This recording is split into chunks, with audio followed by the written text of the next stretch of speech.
Classificação indicativa. Livre para todos os públicos.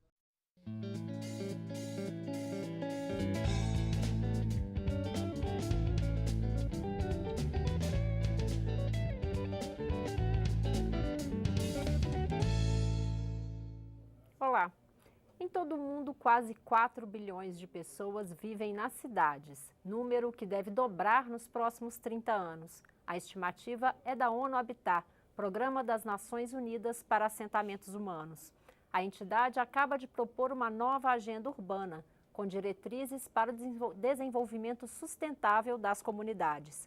O presidente da Comissão de Desenvolvimento Urbano da Câmara, deputado Jaime Martins, do PSD de Minas Gerais, quer que o grupo acompanhe de perto a implantação das políticas. Ele explica os detalhes aqui no Palavra Aberta. Eu sou Daniela André e este é um programa da Rádio Câmara e da TV Câmara. Deputado, bem-vindo ao Palavra Aberta. Obrigado, Daniela. De fato, nós estivemos participando, juntamente com a delegação brasileira, desse importante evento que se trata de habitação, de mobilidade, de desenvolvimento urbano de um modo geral.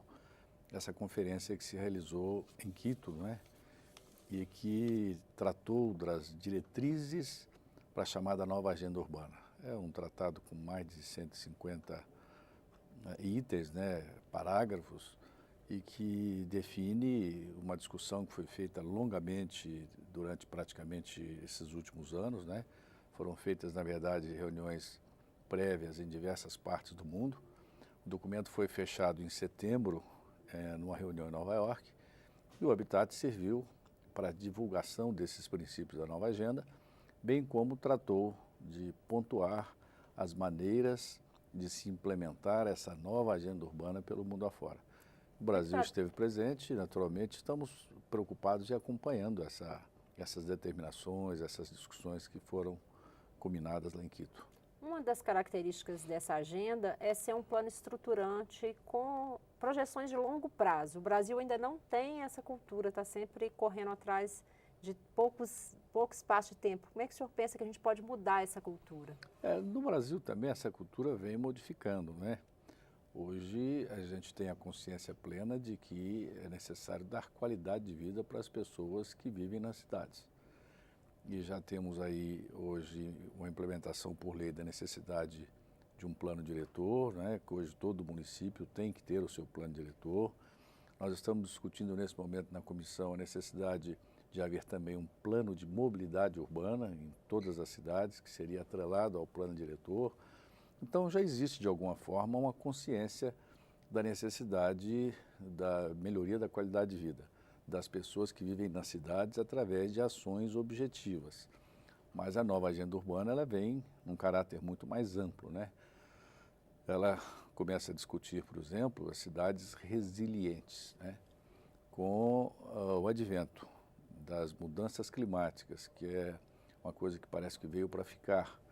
E pior, veio para se agravar com o passar do tempo.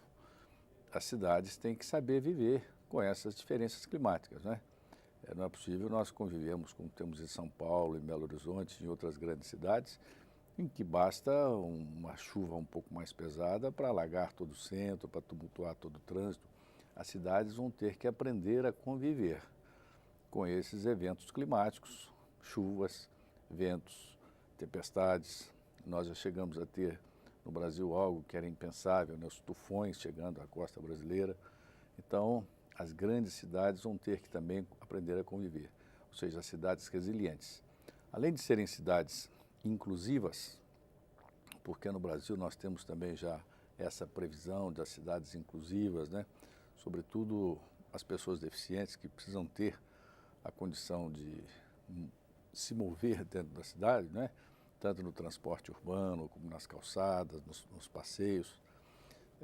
Vem agora esses novos conceitos de resiliência, de cidades seguras. Essa é uma pregação muito forte, Cidade segura. Então, tudo isso, todo esse conjunto de resiliência, de inclusividade, de segurança, tudo isso é o que eles estão chamando de o direito à cidade. Ou seja, o cidadão, a pessoa, tem o direito a ter uma cidade nos moldes em que a gente realmente deseja ter em condição de vida. Não apenas uma parcela da população, não apenas aquela parcela mais privilegiada que mora nos bairros, nos bons bairros, devem ter o serviço de tratamento de esgoto, o serviço de fornecimento de água, o serviço de fornecimento de energia, o serviço de coleta de resíduos e tratamento dos efluentes, né? Então, todo cidadão tem direito a ir e vir, ao acesso a esses serviços básicos e, portanto, essa é uma discussão que envolve porções do planeta onde estão a pior qualidade de vida, né? Nas grandes cidades, ou seja, as favelas, os aglomerados urbanos que não estão urbanizados adequadamente, isso tudo faz parte dessa discussão, dessa nova agenda urbana. Dentre esses serviços básicos, a gente tem o Plano Nacional de Resíduos Sólidos, que estabeleceu um prazo para os municípios acabarem com os lixões e ter o tratamento adequado do lixo, e esse prazo já foi adiado. O senhor acha que os municípios vão estar preparados para cumprir, em 2018, o novo prazo? O senhor acha que os municípios vão estar preparados para cumprir? Olha, nós tivemos hoje na comissão essa discussão. Tem lá um projeto que está sendo debatido, relatado. Hoje nós discutimos a abertura de um novo prazo para que os municípios possam se adequar, até porque os novos prefeitos vão assumir numa circunstância extremamente difícil, né? Todos os municípios, quase que sem exceção, com extrema dificuldade financeira, previsão de queda de receita, de aumento de despesas, sobretudo as despesas com o pessoal, inviabilizando a capacidade de investimento desses municípios. E onde os municípios têm para recorrer na crise é nos estados ou na União. Recorrer aos estados hoje também está bastante difícil, né? Não tem como o município socorrer lá no estado do Rio Grande do Sul, em Minas Gerais, no Rio de Janeiro. Então os estados também estão sem condição de socorro. E a União também passa aí estamos aprovando inclusive essa limitação de gasto público que vai impor algum tipo de racionalização nessas despesas. Então, acho que nós vamos ter que aprovar essa dilatação desse prazo, que não seja um prazo eterno, né, mas que se estabeleçam uns critérios para que se reabra para esses novos prefeitos a possibilidade de apresentarem os seus planejamentos, os seus projetos, para no fim dos seus mandatos essa questão, sobretudo do resíduo sólido, estar resolvida de forma eficiente. Na nova agenda existe um capítulo, uma previsão para se tratar com os efluentes, né? Com os resíduos de um modo geral. Não apenas os resíduos sólidos, que é a parte importante, é o lixo, mas também com os efluentes, né? O esgoto, demais tipos de efluentes, gasosos, para que eles possam ter uma convivência adequada, inclusive reduzindo a emissão de gases que provocam efeito estufa, que são os gases produzidos a partir da queima do carbono. Deputado, agora nesse cenário de crise, mas por outro lado essa necessidade, o senhor acha que a gente tem como avançar, por exemplo, em outra política aí, que é saneamento básico, que a gente também ainda está longe de ter um quadro adequado nos municípios? Eu acho que nós precisamos avançar. Essas agendas são agendas necessárias, são agendas que estão atreladas à qualidade de vida da nossa população. Então nós temos que necessariamente avançar. Existem recursos. Talvez não existam recursos públicos em quantidade para fazer projeto nos moldes antigos, né?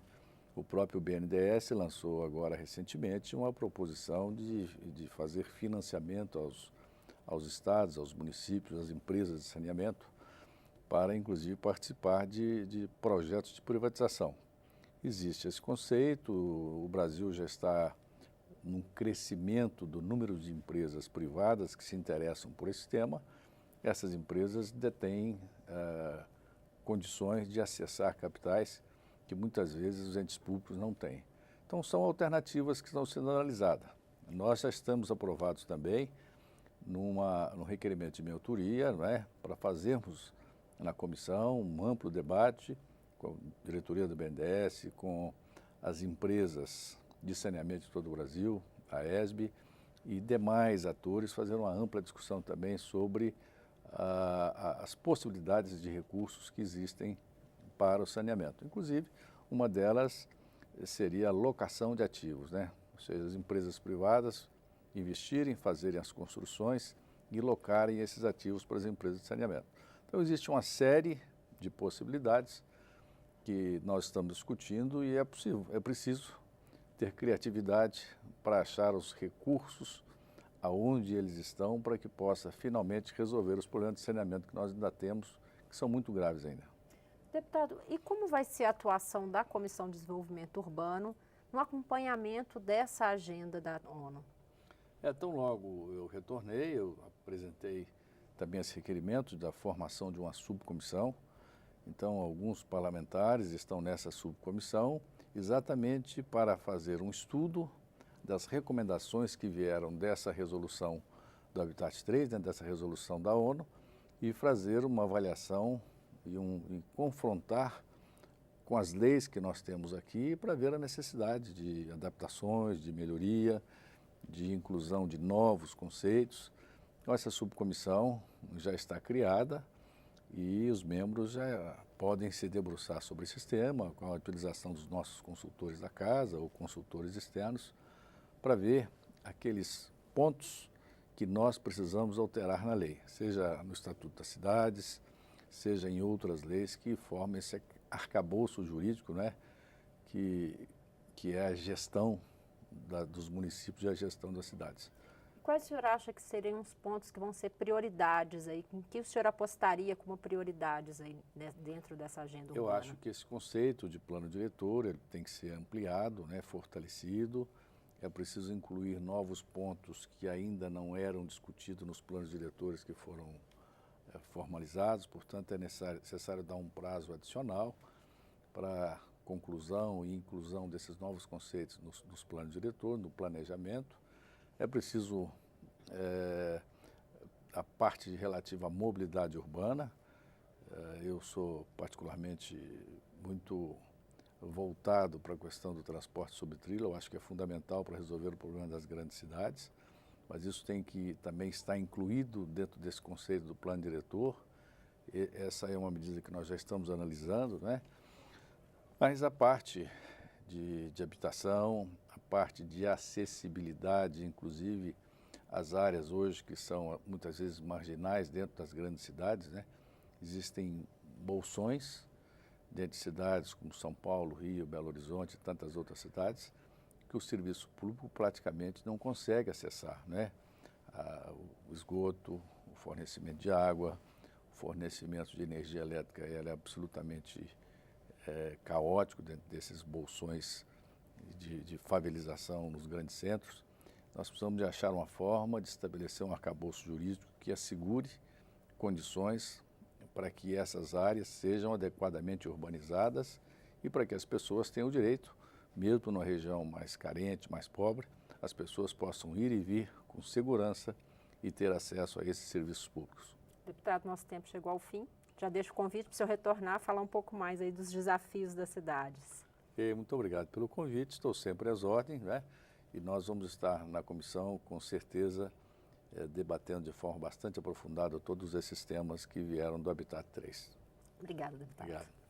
Eu sou Daniela André e este é o Palavra Aberta. Conversei hoje sobre a nova agenda urbana na ONU com o presidente da Comissão de Desenvolvimento Urbano da Câmara, deputado Jaime Martins, do PSD de Minas Gerais. Obrigada a você que nos acompanhou pela Rádio Câmara e pela TV Câmara.